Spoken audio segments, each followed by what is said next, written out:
Bienvenidos a la ruta pedagógica de Colonialidad del Poder, que trabajamos códigos libres y a la que puedes acceder a través del portal web comunalizarelpoder.com.be. En este tercer módulo entrevistaremos al pensador boliviano Juan José Bautista, ganador del Premio Libertador al Pensamiento Crítico en el 2015, quien nos invita a construir un nuevo marco categorial para pensarnos y reconocernos desde América Latina y a partir de allí plantearnos posibilidades de transformación, nuevos horizontes de sentido desde una racionalidad para la vida y que siga abonando reflexiones en este desafío de comunalizar el poder.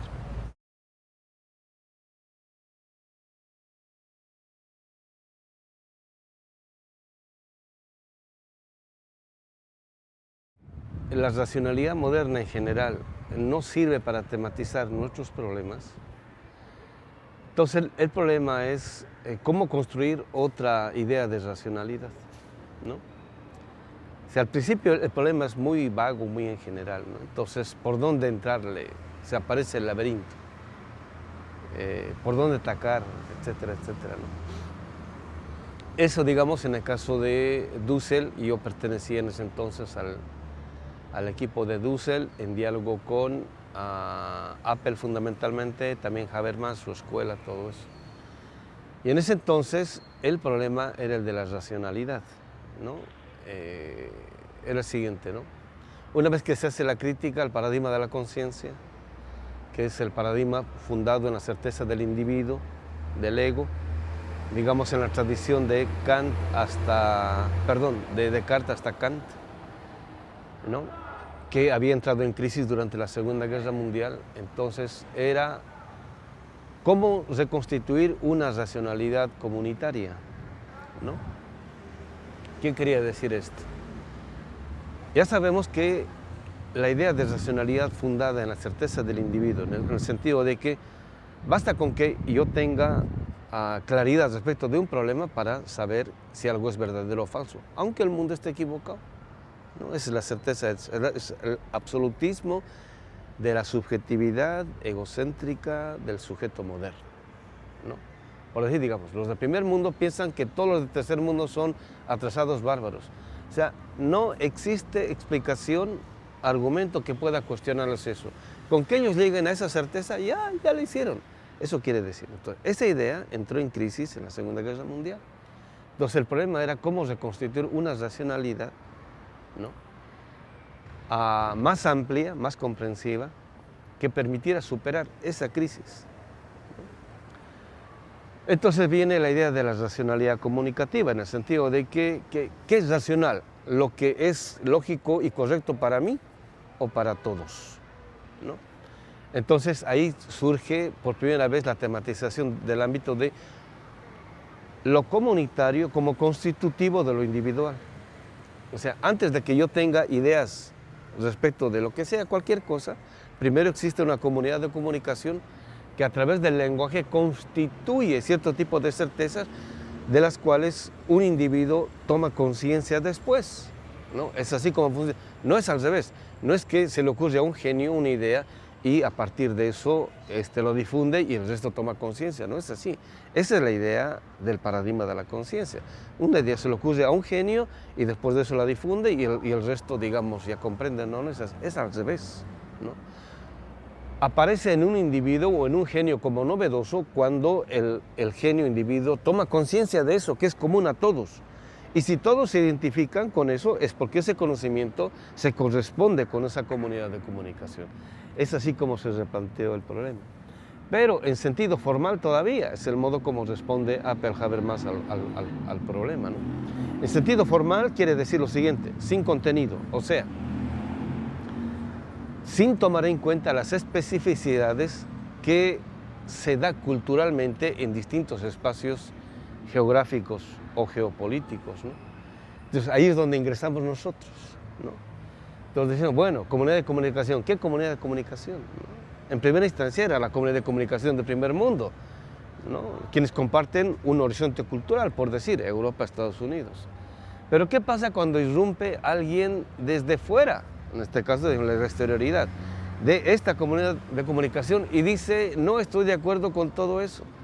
Sí, ¿qué pasa con todo eso? Ese acto es racional. En principio parecía como irracional. ¿Por qué? Porque no tiene un argumento construido, desarrollado. Entonces ahí es cuando ingresa nuestra temática, nuestra problemática. ¿Por qué? Desde que llegan aquí los españoles, los europeos, destruyen todas nuestras instituciones pedagógicas, las hacen pedazos. Y el tipo de conocimiento que habían producido, ¿no?, los pueblos originarios era muy, pero muy sofisticado. Entonces, yo siempre pongo el ejemplo, ¿no? Entonces, vamos a suponer que invadimos, o un pueblo invade Europa, Estados Unidos, y lo primero que hace es pasar la guillotina a todos sus intelectuales, ¿no? Y después de eso destruye todas sus universidades, todas sus escuelas, quema todos sus libros, y a toda la población los manda a trabajar como esclavos durante 100 años.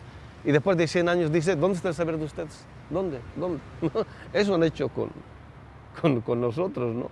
Siempre digo, en las costas del lago Titicaca, en la frontera entre Bolivia y Perú, hay cualquier cantidad de iglesias que están construidas sobre los cráneos de los más grandes sabios del mundo andino, ¿no? Ahí hay cientos de cráneos y sobre eso están construidos muchos templos, ¿no?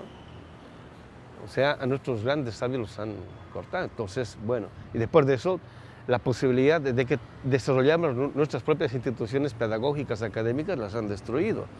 Bueno, entonces ahora de pronto estamos en una situación postcolonial en el sentido de que, bueno, supuestamente no somos colonias, ¿no? Y podemos desarrollar nuestro tipo de pensamiento, etcétera, etcétera. Pero ya se ha impuesto a nivel mundial de modo hegemónico un tipo de conocimiento, un tipo de saber, un tipo de academia, un tipo de pedagogía, un tipo de ciencia, un tipo de filosofía. Ya está impuesto como si fuese lo natural, ¿no? Entonces, cuando queremos reaccionar con problemas y o temas totalmente diferentes al que se tratan y tematizan en el primer mundo, en primera instancia no tenemos argumento. O sea, tenemos posiciones de acuerdo o desacuerdo, pero así, bueno, ¿dónde está el argumento? No hay cómo desarrollar. Entonces, la primera reacción es, bueno, nuestros problemas los vamos a exponer con argumentación moderna, con conocimiento moderno, con lógica moderna, etcétera, etcétera, ¿no?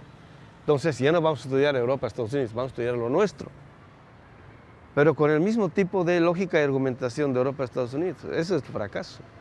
Entonces, lo diferente, lo distinto, vuelta a la normalidad, como si fuese lo mismo por decir, ¿no? Entonces hay que producir otra idea de conocimiento, ciencia, filosofía, racionalidad, etcétera, etcétera. Bueno, es el primer problema que aparece. Después de ello, con Franz Hinckelammer aparece el siguiente problema.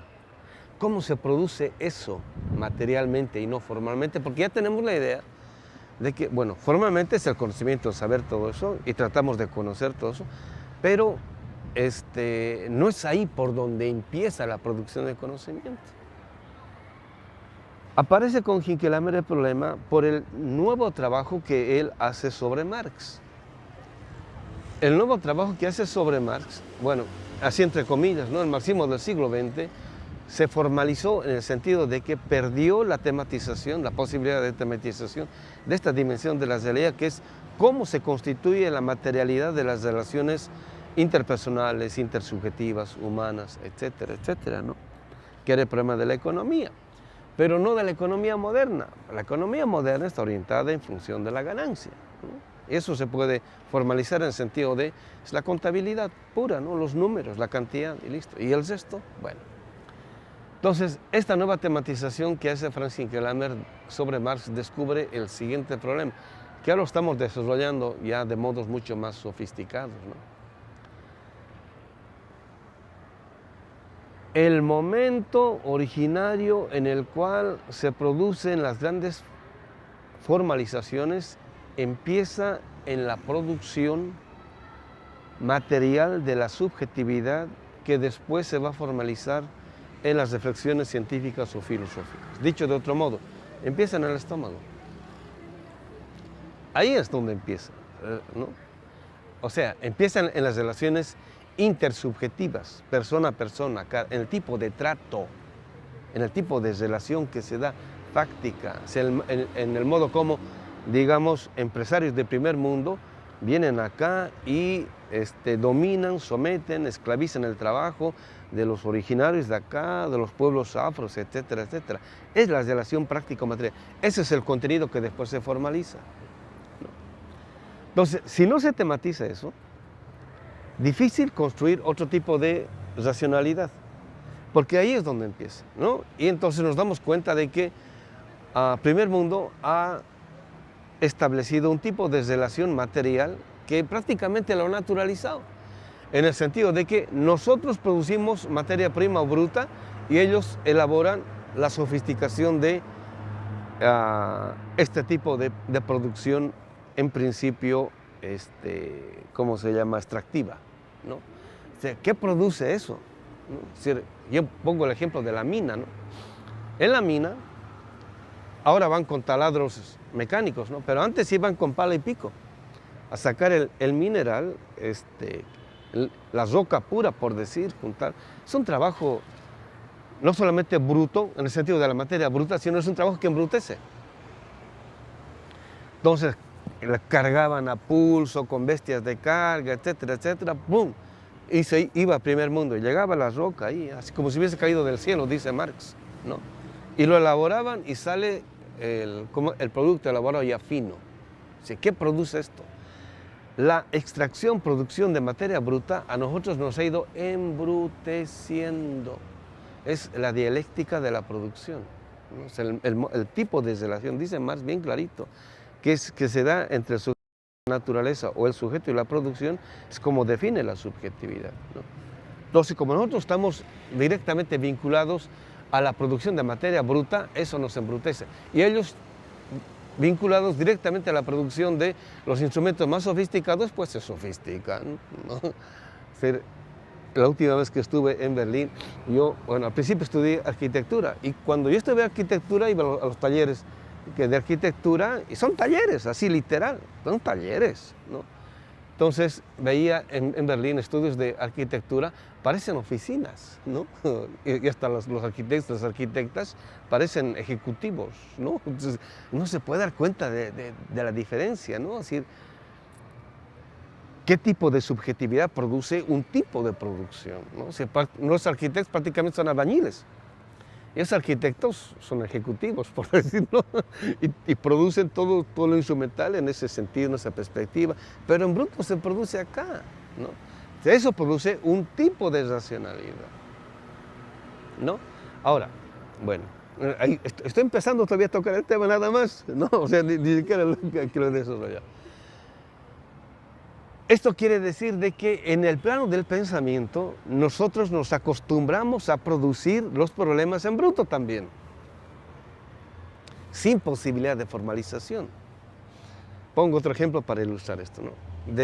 Esto viene desde Aristóteles inclusive, cuando Aristóteles decía, ¿no?, la nobleza helénica es noble en cualquier parte del mundo, ¿no?, dado su carácter universal. En cambio, los nobles de los pueblos bárbaros son nobles solamente en sus pueblos, ¿no? O sea, son una nobleza local. En cambio, los helénicos son una nobleza universal, ¿no?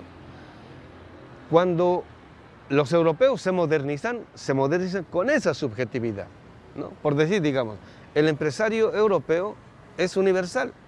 En cambio, el empresario de tercer mundo es local. En el plano del conocimiento, el conocimiento europeo, por más local que sea, automáticamente es universal y en ellos es natural. En cambio nosotros, cuando producimos un conocimiento, es local. O sea, no es universal. Si es local, entonces no es científico, pues.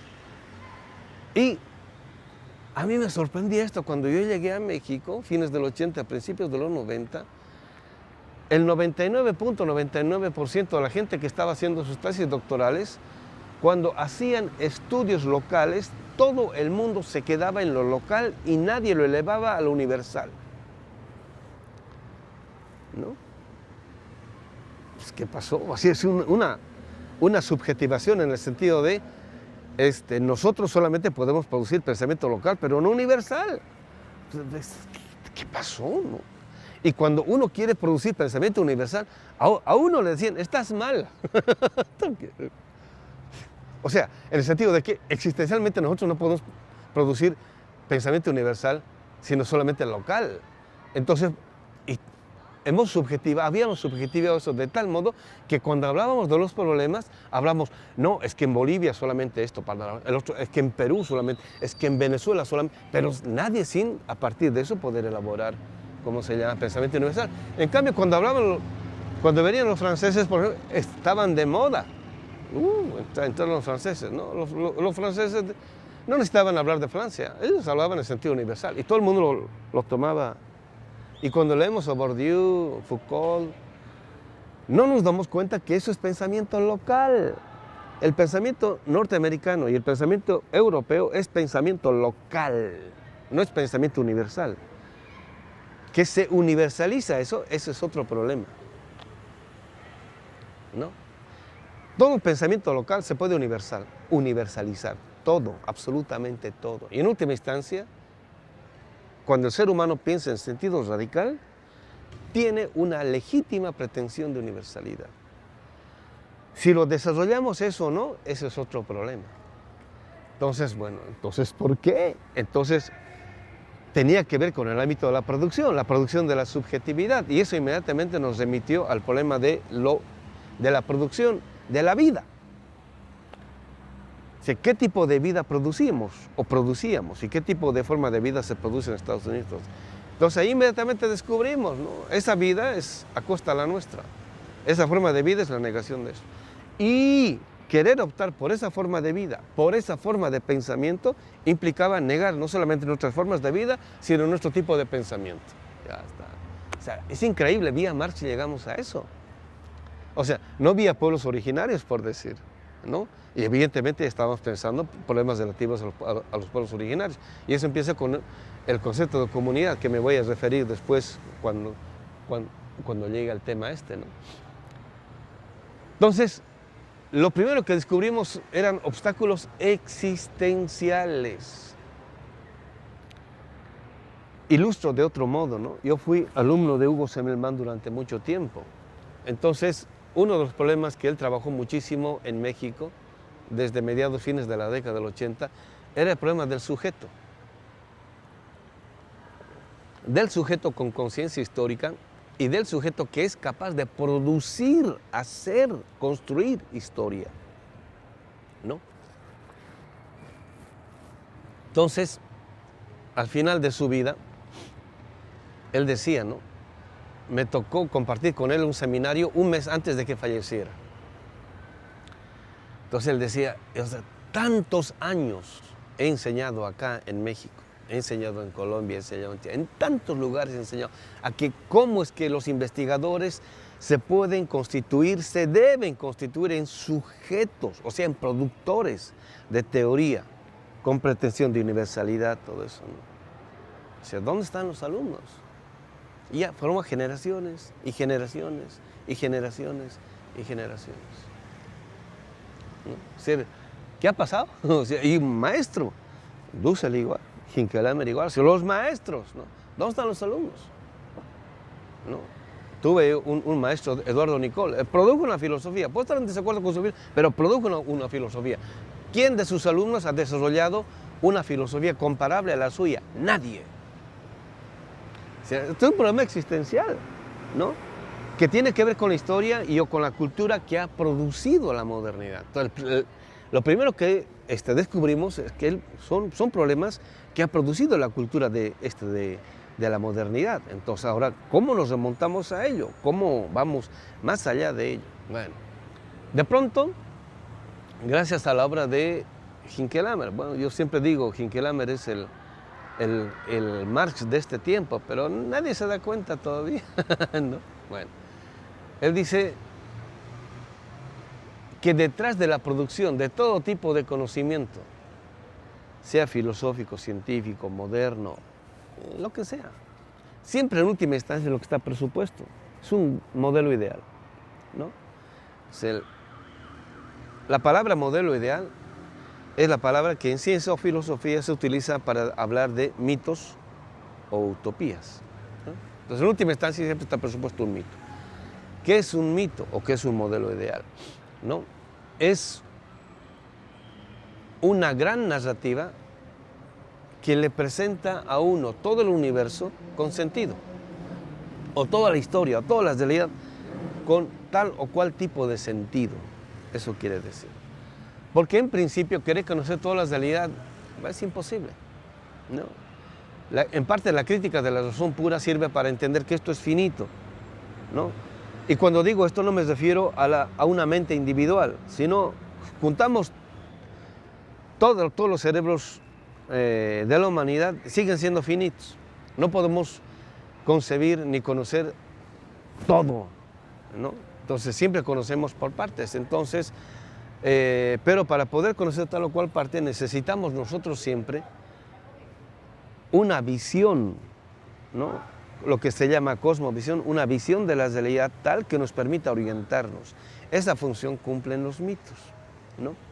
En el plano de, ¿cómo se llama? La ciencia y la filosofía son los modelos ideales o principios de imposibilidad, así se les llama.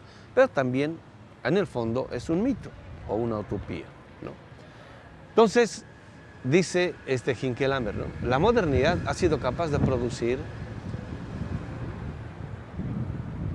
un tipo de visión de la realidad imposible de demostrar empíricamente, ¿no? O sea, ha producido sus mitos, pues. ¿No? Supuestamente estamos en la época secular, ¿no? Donde no hay mitos, supuestamente estamos superados. No, es más mítica que cualquier otra época o civilización, ya está peor, porque hay mitos de liberación y mitos de dominación. Ha producido sistemáticamente mitos de dominación y no ha producido mitos de liberación.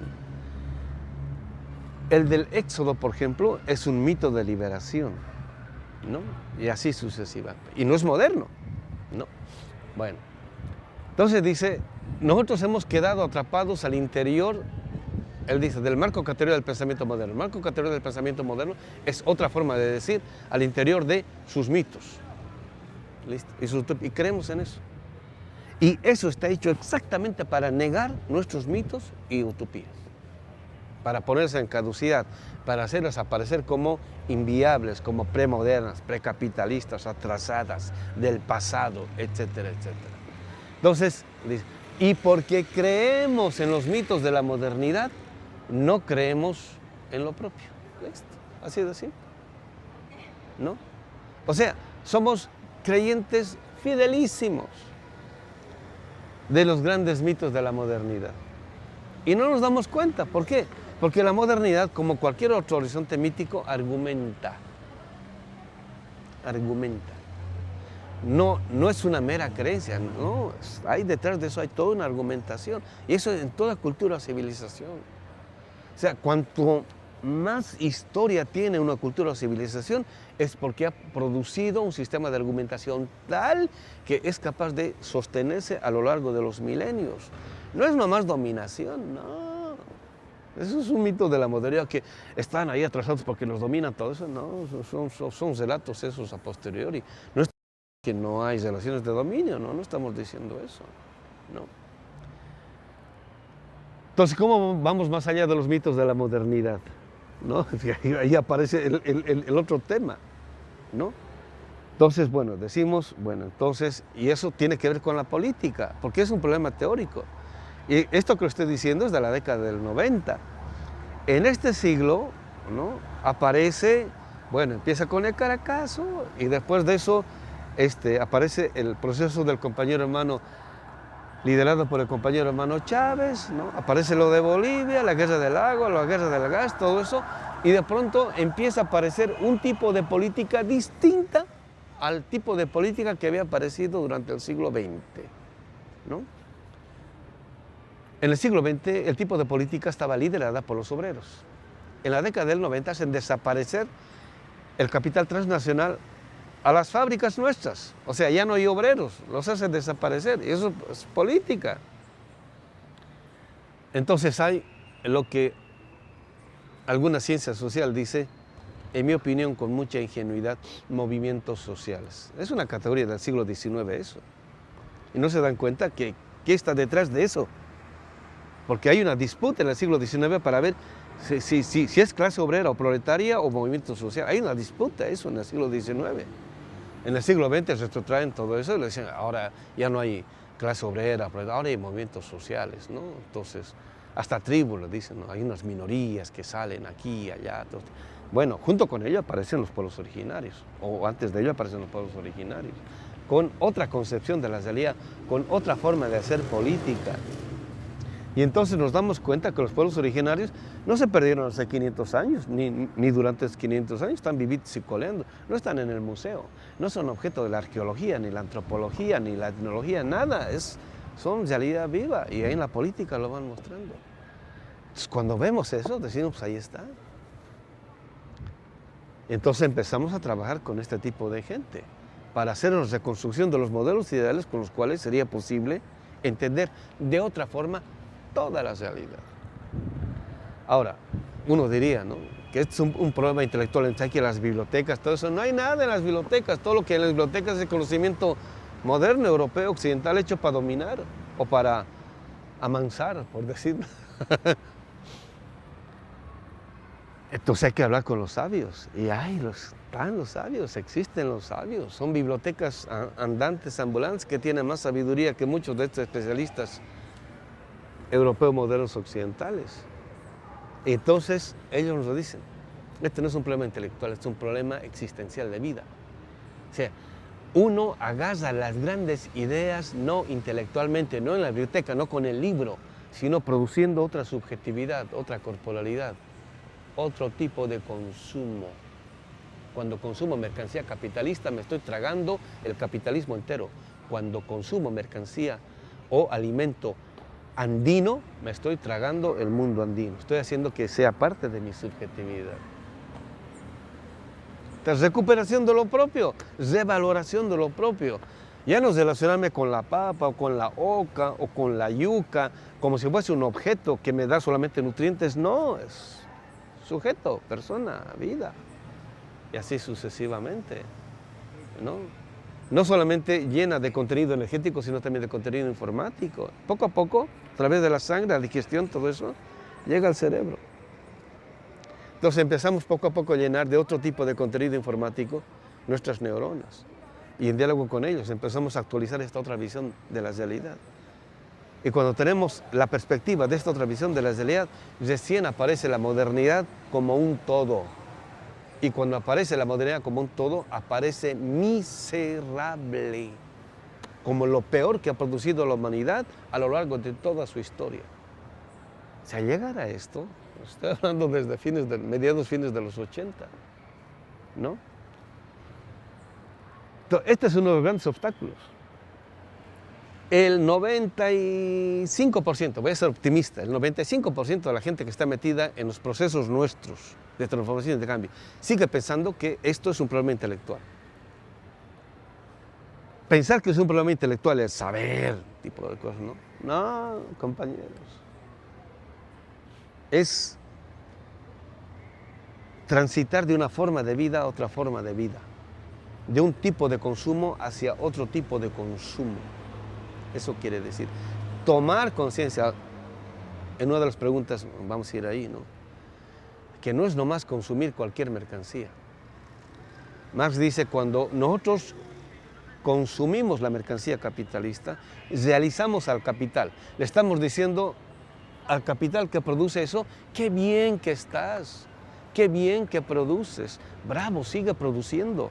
Eso lo estamos diciendo, aunque salgamos a la calle, el capitalismo es depredador, termina la marcha o la huelga, todo eso, lo primero que vamos es al supermercado a comprar mercancía capitalista y el capitalismo sigue funcionando.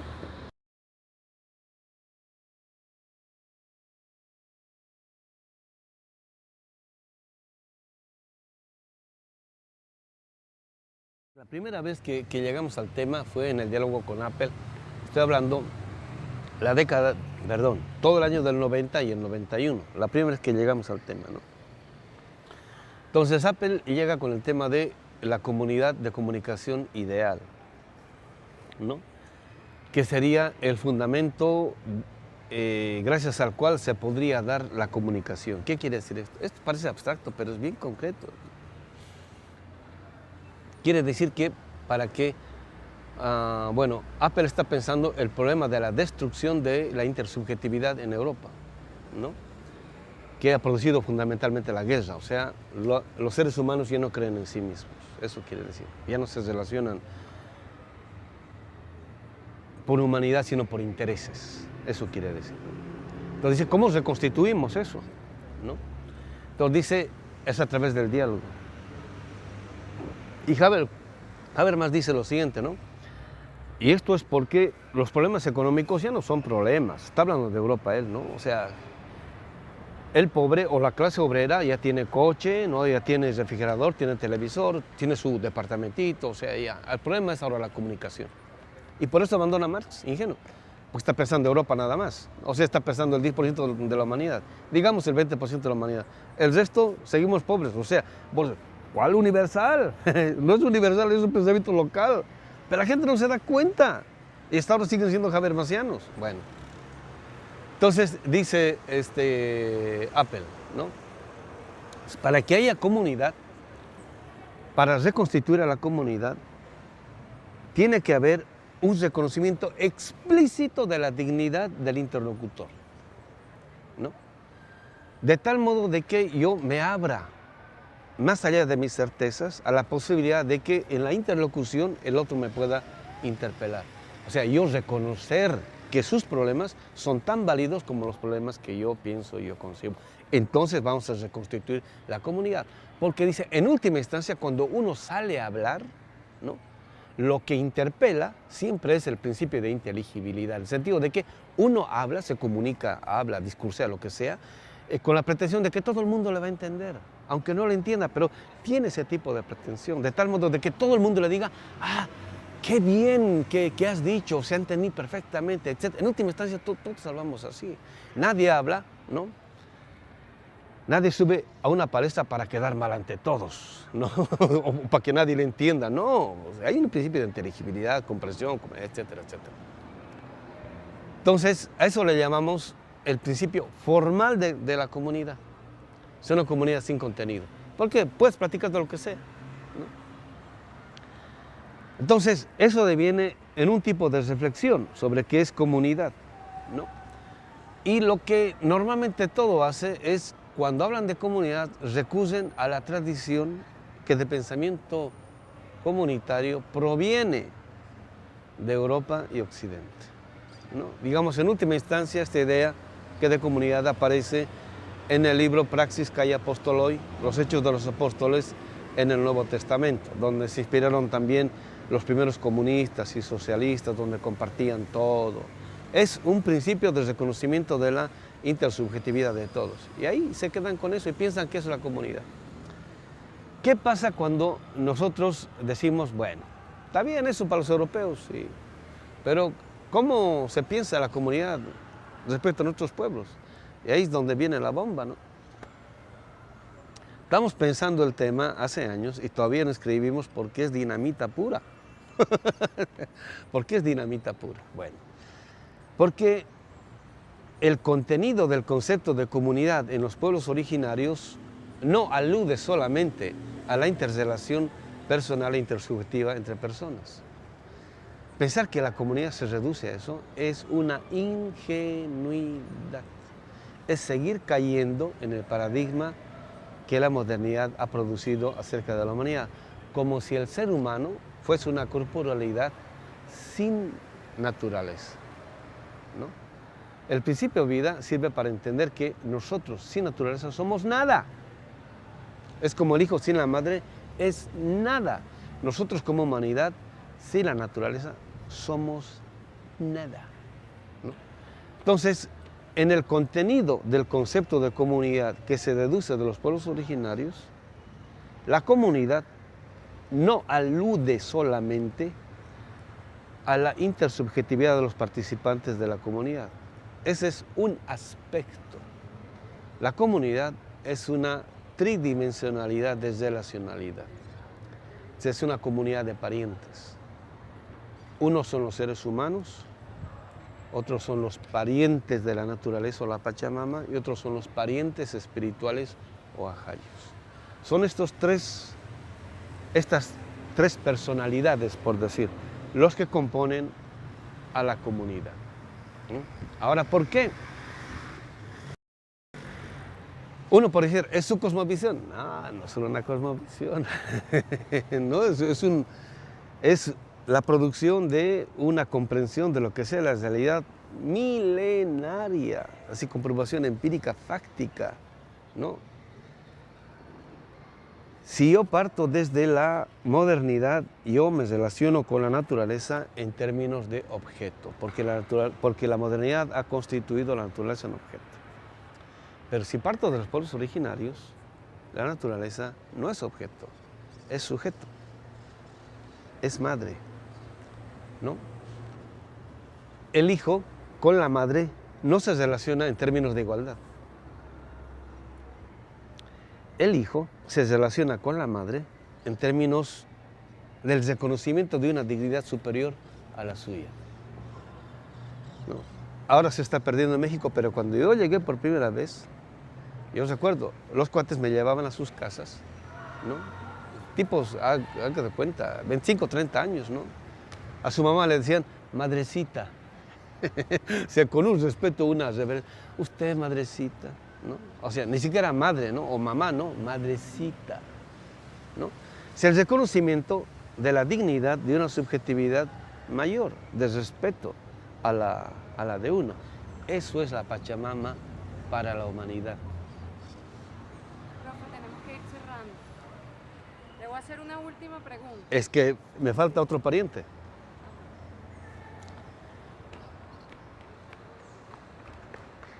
El compañero hermano Chávez, Hugo Chávez, dicen que ha muerto.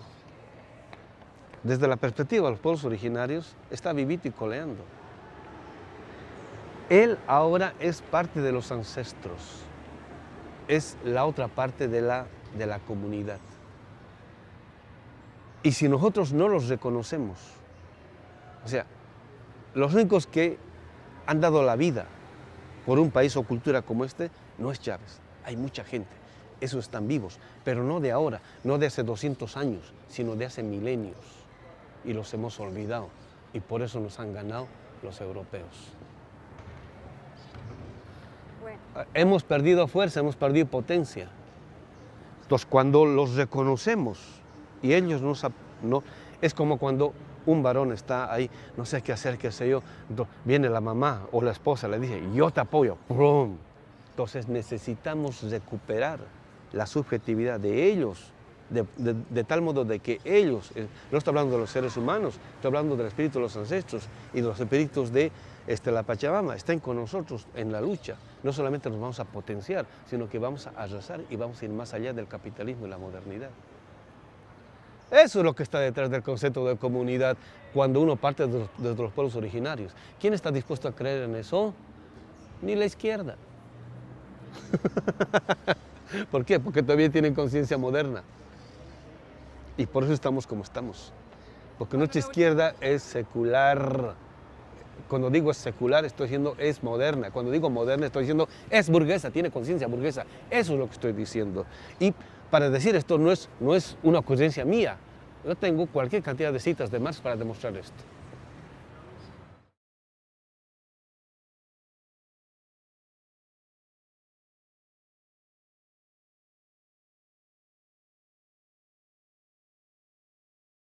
En las izquierdas hoy en América Latina, el tipo de política que se deduce es el tipo de política que se ha producido en la modernidad. Esa política está hecha para que ganen siempre los ricos, los poderosos, los que se han apropiado de los medios masivos de producción, consumo, la prensa, etcétera, etcétera. No está hecha para que el pueblo gane. Por eso el pueblo tiene que producir otra idea, otro concepto de política. Pero para producir eso, necesita producir otra idea de economía. Pero para producir eso, necesita producir otra visión de la realidad. Y no tenemos que inventárnosla. Está ahí, está en el pueblo, ¿no? Convivimos con eso. Lo único que tenemos que hacer es, bueno, empezar a hacer el giro hacia lo que siempre negamos. Y eso tiene que aparecer en la constitución política del Estado. Y la constitución política del Estado tiene que amparar eso para hacer viable y factible no solamente esta otra visión, sino también esta otra política, esta otra economía. O sea, estamos todavía en los albores de una nueva idea de Estado con una constitución que haga visible esto que la modernidad siempre ha hecho invisible. Y por eso perdemos.